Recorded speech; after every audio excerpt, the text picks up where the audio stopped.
Welcome to another InWheelTime podcast.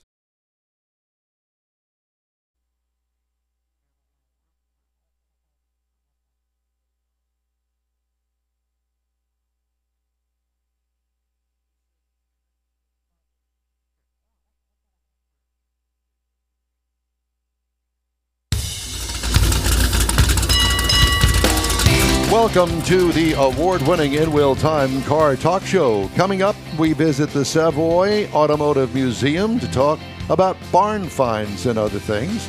Later, Jeff will bring us some of today's car culture. Why did so many cars have vinyl tops back in the 70s? We'll find out. We're going to find out. Jeff knows it all. The great Karnak speaks. And I'll review the GMC Yukon vehicle. No, I just wanted to make sure that I did it right. You wanted to make sure he pointed out that I made a typo. No, I didn't want to point that out, but I did want to make sure that I wrote it down the correct way. You know, it's that time of the morning. We all just typed it several times, didn't you? Before we get to Mary Agrusa with the Savoy Automobile Museum, I wanted to speak just for a moment about the tragedy that happened on July 4th over in Kerrville. And I got a nice note from Kimberly Schultz with Stellantis. She's our connection, and I've known Kimberly as long as I've been doing this, which is like forever. And she addresses us in the journalist by, "Hello, my fellow Texans. Like many of you, I'm saddened by the loss of life and homes from the flooding in Kerr County. I have family in Bernie and New Braunfels, essentially both sides of the Guadalupe. Thankfully, they did not incur any harm or major damage, but my heart goes out to so many impacted last week." The Ram trucks at the forefront of everything. They posted "Nothing stops Texas. Ram is ready to help." That's why we're giving $500,000 to United Way, San Antonio, Texas, which is part of that area out there, to support flooding recovery efforts for Texans in need. And you can go to United Way, SATX, for more information on that. Toyota, who has a big factory out in the Hill Country, along with several affiliates and Toyota and Lexus dealers across the country, have come together to support flood relief as rescue efforts continue in central Texas near one of the automaker's key U.S. assembly plants.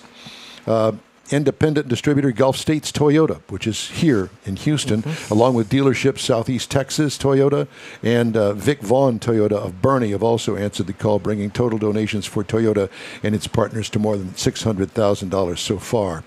In a separate announcement, Houston-based Group 1 Automotive said it's donating $250,000 to the Community Foundation of the Texas Hill Country. Group 1 said its Texas presence includes 53 dealerships and about 6,000 employees.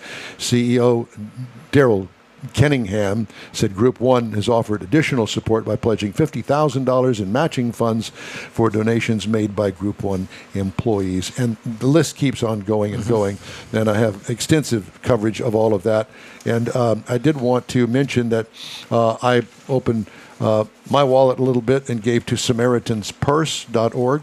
That's an organization that I give to occasionally, and offer that as well. Okay, enough of that. We move on with the show. Thoughts and prayers with all the people out there and all of the rescuers that are still out there in the Texas Hill Country. Let's go to the Savoy Automobile Museum. We have spoken with her before, a wonderful human being, Mary Agrusa. It is so good to see you and to hear your voice this morning. How are you?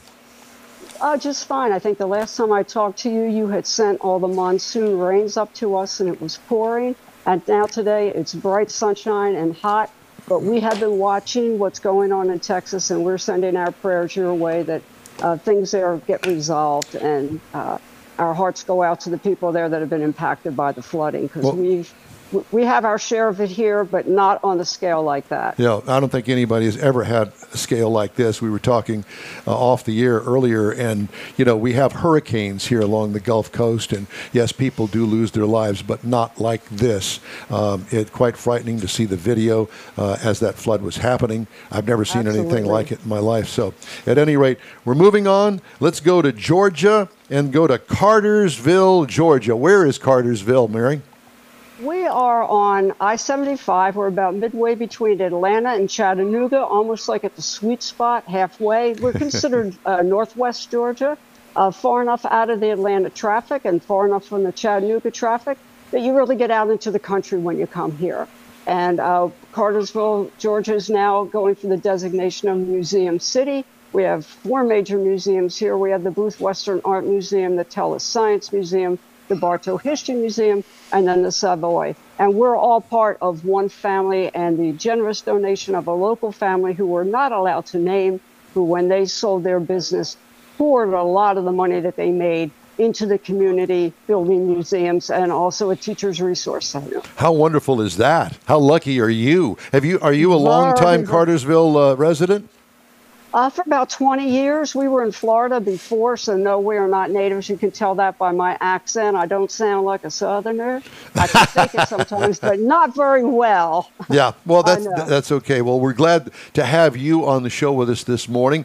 And I thought that we would begin. You have separate areas. Well, they're all really under one roof, kind of. But the one area that I wanted to focus in as we begin our conversation this morning is with your barn find section there at the museum. I'll switch the camera around. I'll let you see it. Okay. So you're standing in that area. Okay. This is the barn finds area. We have the Corvette. That was a barn. These are all barn finds. These are, well, barn finds found in a warehouse. Yes. But of that, actually, this is Mr. Tom Cotter's Cunningham right here. He was here 2 weeks ago and did several programs for us. He did an afternoon program, a book signing, an evening book sign. He really helped us put a lot of this together. So this is his Cunningham. Back tucked over here is a Lancia. Now, I had always heard of Lancia, the Lancia Beta. When we lived up in Boston, there was this commercial, and I thought, oh, wow, Italian car. However, then when I was doing the research on this car, I found out that in terms of European road racing, these were really important cars. Now, this one was actually imported to the U.S. by a gentleman by the name of Luigi Cinetti. I believe he was a Grand Prix winner at the time. He came over here. He was a Ferrari dealer. He brought this car over. His son, Luigi Jr., took it and ran it in Lime Rock. It eventually got sold. And this has a really interesting history because one of the people that owned it ran it in this Mexican race. And here is its tourist visa still on the side window of the car. And the way that it's painted is from that race. Well, Luigi wound up, this car was down at Amelia Island, I believe, in 2024. And Luigi Cinetti Jr. got a chance to go down there and reconnected with his car. I noticed on the side it said Texas Auto Museum. Well, it was eventually was purchased by someone down in Texas. He owned it. He was the one that put it in the race in Mexico. Unfortunately, the car did not finish, but they've left it in the position that is in. It was subsequently sold, and eventually it's now in the hands of a gentleman who lives up in Pennsylvania, and he owns the car, but he's left it the way that it was when he got it. What do we have there? Is that a Mustang? Yes, it is. It's a GT350, and you will notice the beautiful paint job on this. Well, this was found in a house that was just derelict, and it was under a car cover. And when they lifted the car cover off, you can imagine what happened to the paint. It got destroyed. Now, they've done a little bit of work to the motor. It runs like a champ. It just looks bad. In fact, when they brought it in, they told us, please don't wash the car because they don't want to lose any more paint than what it already has lost. But fully operational, but a really strange story in terms of where it was found. Last but not least is a really unusual car. Now, this one is owned by Jeff Hacker. He also helped us do the fiberglass cars. This is the one and only 1949 Packard Monte Carlo convertible. Packard Monte Carlo. But it was not built by Packard. It was built by Henney. And this was a proposal that Henney built. They hired a guy by the name of Richard Arbib, who had worked for GM. And they did a lot of Packard's professional cars, like their ambulances, flower cars, things like that. They wanted to get more business from Packard. And so they came up, they did a clay model of a hardtop, and then they went ahead and they built the convertible. And one little interesting note on this, if you can see where the white is on the wheel well here, if you were to go up underneath, that's the existing wheel well. They just took sheet metal and dropped the wheel well down over it. But the original fender is still tucked up under there. Interesting, interesting. Okay, so, let's move on. I don't want to linger too much here. Let's move on to another section, and I'm going to let you pick the section of the museum that you want to show us. Okay, what we've got leaving tomorrow night are the fiberglass cars. They will be leaving us tomorrow. Jeff Hacker, who helped us with that car, also helped us with this. A lot of these are like one-off, one-of-a-kind. Back in the day, you opened up your car magazine, there was a car body on the back. And, you know, you too, for a couple $100, you could get, you know, something that you could put on your MG or your Volkswagen. And so these are the fiberglass cars. And so we like to say that 50 years ago, there was a movie that said, just when you thought it was safe to go back in the water, and that was Jaws. And so we tell people, just when you thought it was safe to come back into Gallery C, we have the shark. The shark. I love that. So is this owned by one person, this collection? No, this is a variety of owners. Jeff Hacker, who owns the Pontiac, also owns this car. He bought this secondhand when he was 18 years old. He's owned it for 47 years. He had to learn how to do fiberglass repair when he got it. He drove this thing as a daily driver as a kid. He said he will not do it now because it sits so low to the ground. It's just not safe, but it is fully operational. And when he comes to pick it up, I hope he's going to let me at least sit in it. What's that one? What's that behind it? Go ahead. I was just going to say, what's that behind it back there? This is a fiberglass. It's a Lola. It's not the official Lola, but it is a remake of a Lola. The gentleman who did this this one took him about a year to put together. However, the last car that he built, it took 17 weeks start to finish. My gosh. He likes building them more than he likes driving them.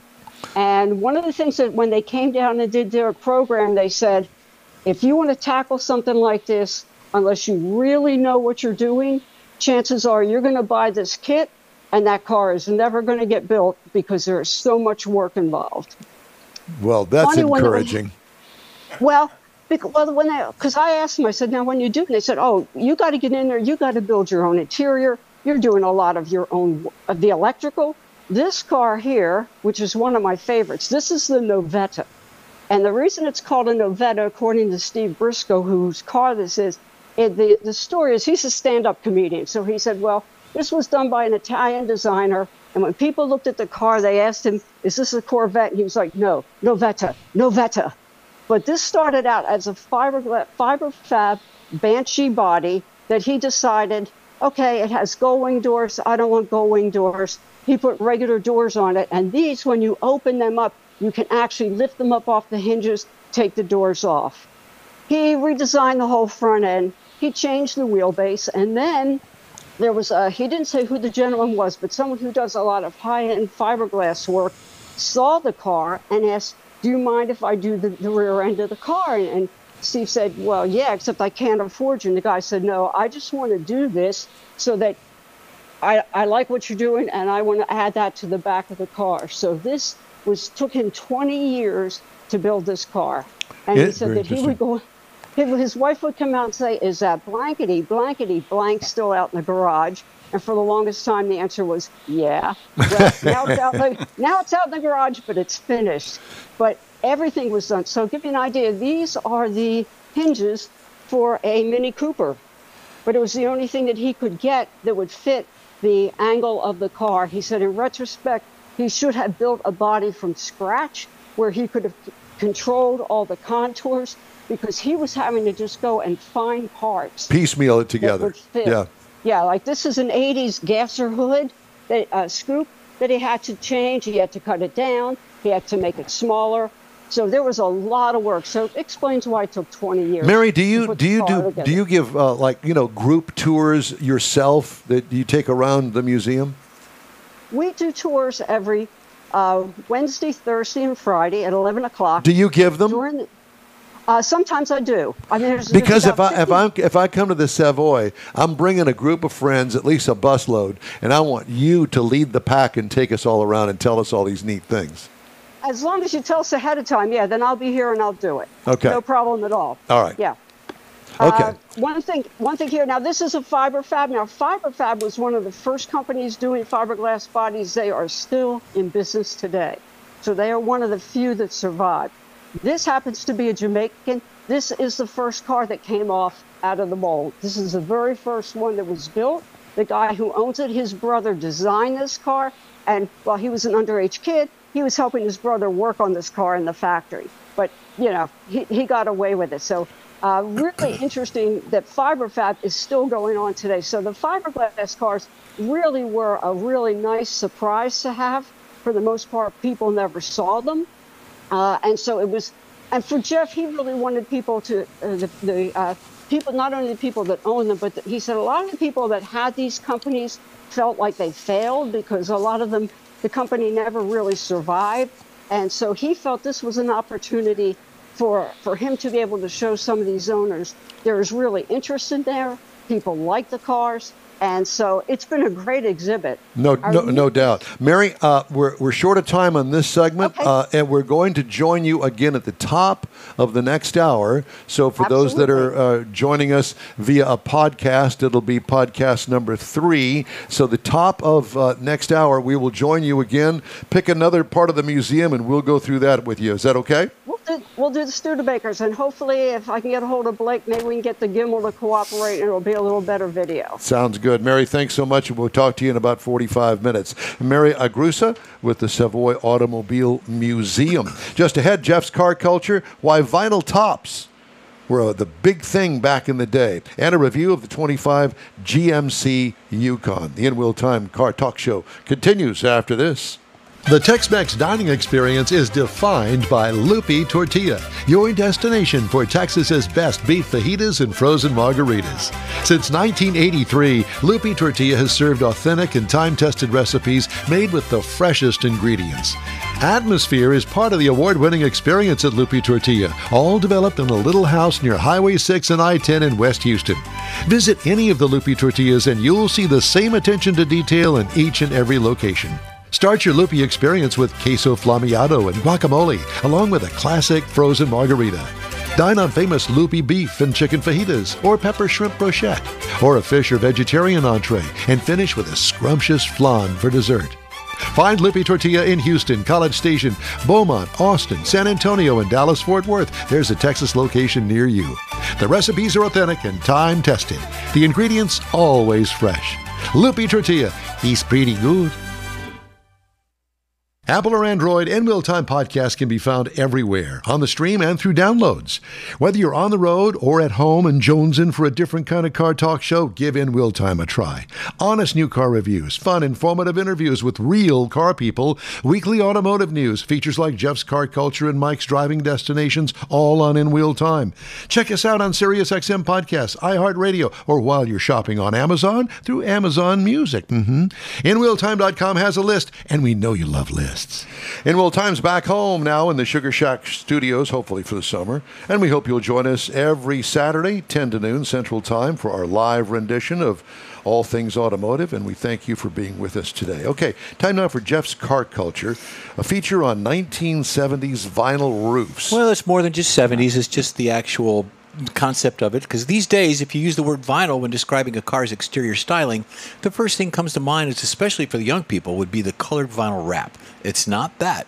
These days, a wrap is a cost-effective and relatively easy way to change the look of a vehicle. However, before the era of body wraps, when someone referred to a car of having a vinyl roof, it meant something more than just a rolled material and some adhesive, and vinyl roofs weren't done at home after the fact. They were done on an assembly line. The factory vinyl roof could be considered one of the most distinctive automotive styling trends, gaining popularity in the 1960s and lasting in various forms up until the 1990s before disappearing completely. Why do cars have vinyl tops? They weren't used to protect the paint or preserve anything or vinyl wraps. Nope, the vinyl roof was about style, and one more way to add color and character is during the time was with no waste storage of options or personalization off the factory floor. Vinyl roofs and other forms of fabric covers first began appearing on luxury vehicles, specialty cars, in the late 40s and 50s. It wasn't until the 60s that the vinyl roof option began to take off. Initially, the idea was to give fixed roof cars the more upscale appearance of a convertible. Go figure. Some automakers even offering things like flower patterns, even textures inspired alligator skins. At peak, their popularity from the 60s into the early 70s were the factory vinyl tops, so ugly, available on everything from muscle cars to pickup trucks, even a C3 Corvette, Don, had a vinyl-covered removable top. Oh, yeah. In the 70s and 80s, vinyl tops continued to be popular, but shifted more toward the luxury car segment.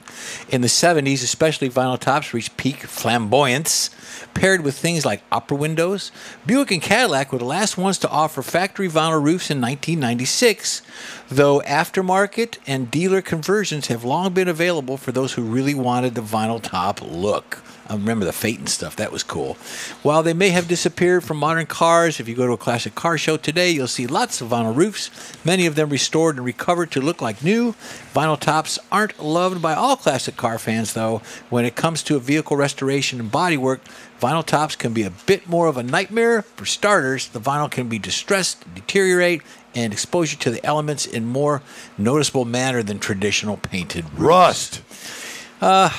Really, for those rust and durability reasons alone, not so much the aesthetics shortcomings, the vinyl tops are regularly considered one of the auto industry's worst design trends and likely one that won't be returning anytime soon, Michael.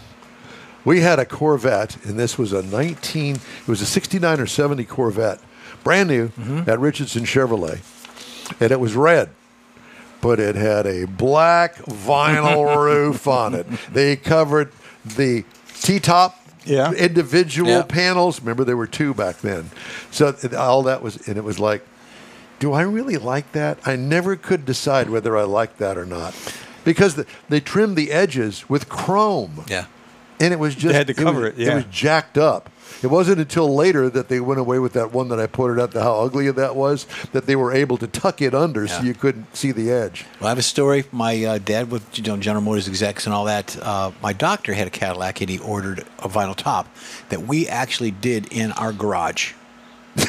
My father and I. Do it yourself vinyl did top. It on a vinyl top. It was a factory vinyl top. He had all the materials and stuff brought in, and we did it in our garage. It was like February. Did you? Oh my God! You had to heat it to stretch we had to heat the garage, and it was before heated garage. We had to get heaters out and all that, and stretch it, and glue and all that. Straight to the paint. Straight to the paint. Came out perfect. You put the glue over the paint. Yeah, you just slather They painted it on the there. whole car. Give you little Elmer's bottles, and you. Yeah, it wasn't Elmer's. It was that really smelly, ugly, yellowy looking stuff. Yeah. Oh, that was a great story. Yukon, right? The Yukon, yes. Yeah. Okay, I got to find it. Okay, all right. Yes, time now for this hour's car review. Chance to drive the 2025 GMC Yukon. It's kind of like the Suburban of the GMC line. Where does it fit? It fits between the Chevrolet and the Cadillac Escalade, as I like to call it. Okay, the final assembly location is, Arlington, Texas.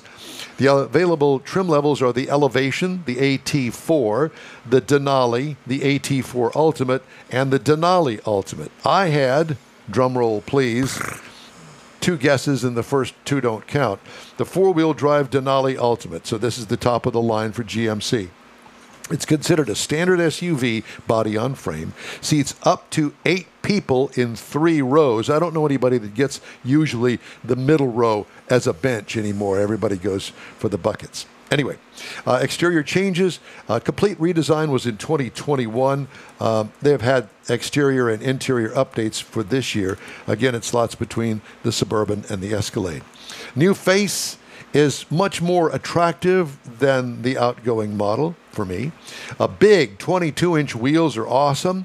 Quad exhaust tips and unique GMC lighting add a tuxedo look to it. Rear sunshade and just a splash of chrome add the class that you're looking for. What I liked about it, everything. What could use improvement? Nothing. Don A's A+ rating for the looks on this particular one. You saw it. Liked Very it? nice. Yeah, I Very think nice so, too. car. Interior highlights. Unique baseball stitching easily stands out and gives it the wow factor on the interior. Massive center stack, vertical screen, easy to read, and controls everything. Top-notch, comfortable, and supportive seating throughout. Steering wheel controls and changeable digital dash are top-notch as well. Plenty of room behind the third row, even with it up. And if you want to put the back end down, the back seats down, wow, you could put bodies back there. What I liked about it, everything. Love the second row screens behind the front row headrests and a climate control screen at the back of the center console for the second row. So even if you're sitting in the back, you got all the accoutrement that you like. 6.2-liter Ecotec 3 V8, 420 horsepower, 460 pound-feet of torque. 10-speed automatic transmission is like butter. Tow rating, 8,000 pounds, so 4 tons it'll tow. That would be your cabin cruiser, I think. Haul rating, 1370. Miles per gallon, 14 city, 18 highway for a combined of 16. I got 17.5 over 354.6 miles. What I liked about it, the smooth V8 power. What could use improvement? Let me think. Mileage increase, maybe? I'm thinking, why not put it, make it as a hybrid? Leave the V8 in there, but hybrid it. You know, put an electric with it. So you lower the horsepower of the gasoline engine, but increase it back up with the electric. Just saying. Turbo V6. Or that. What I liked about it, the four-wheel independent suspension for ride and handling and magnetic ride control with air ride. It is like heaven. What could use improvement? I don't know. What more could you add? Price, base trim price of this. Base trim price now, $101,300. Price is tested, $107,285. Yow. Base model price, if you just want a Yukon, $66,900. There's a big price difference. Really? Does it come with you seats? can get into one, $66,900. But it doesn't have any seats. It's a stripper, and it does. I think it comes with seats. Okay. Okay, so compare the base model price of $66,900 to the Chevy Suburban that starts at $61,500. So it's basically $5,500 more than the Chevy Suburban entry level. Ford Expedition, $57,345 is where it starts. Okay. And the Jeep Wrangler, $59,945. I'm sorry, I didn't say Wrangler. I meant to say Wagoneer. Wagoneer. Yeah, not that's Wrangler. the big one, yeah. Yeah, the big one. The Jeep Wagoneer, $59,945. So that's my review of the 2025 GMC Yukon built in Arlington, Texas. It was a nice vehicle. It was. A lot of room in the back. Yeah. The second row is good. The screens you and talked like about, I said, they work great. this is the middle between the Suburban and the Escalade. I'm real curious. I'd be real curious to see what the 66,000 version had in it, because a lot of stuff they won't take out because it costs them more money to take it out than to leave it in. Yeah. I'm sure that the big screen is in there, I guess. I mean, I don't know why not. Because you have to redesign the dashboard if you didn't have it in Put there. the smile, yeah. Yeah, so. That would be interesting. All right. Okay, so moving on. We're going to take a quick break, and we will start the second portion of this hour right after a quick break here on the InWheelTime Car Talk Show. You own a car you love. Well, why not let Gulf Coast Auto Shield protect it? Houstonian John Gray invites you to his state-of-the-art facility to introduce you to his specialist team of auto enthusiasts. We promise you'll be impressed. Whether you're looking to massage your original paint to a like-new appearance, apply a ceramic coating, install a paint protection film, nano-ceramic window tint, or new windshield protection called ExoShield, Gulf Coast Auto Shield is where Houston's car people go. Curbed your wheels? Instead of buying new, why not have them repaired? How about a professionally installed radar detector? Gulf Coast Auto Shield does that too.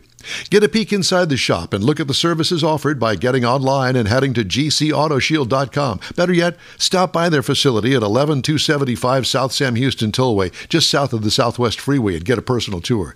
Gulf Coast Auto Shield is your place to go for all things exterior. Call them today, 832-930-5655 or gcautoshield.com. The award-winning InWheelTime Car Talk Show now reaches 5.3 million folks each year. Check us out on InWheelTime.com, the Odyssey radio app, YouTube, Facebook, and just about every other entertainment source out there, including our live broadcast every Saturday, 10 to noon Central Time. The InWheelTime Car Talk Show has informative automotive guest interviews, new car reviews, along with popular features including Jeff's Car Culture, the latest new cars, cruise-ins, and racing dates. It's InWheelTime.com. Join us. That's it for this podcast episode of the InWheelTime Car Show. I'm Don Armstrong, inviting you to join us for our live show every Saturday morning on Facebook, YouTube, Twitch, and our InWheelTime.com website. Podcasts are available on Apple Podcasts, Spotify, Stitcher, iHeart Podcast, Podcast Addict, TuneIn, Pandora, and Amazon Music. Keep listening, and we'll see you soon.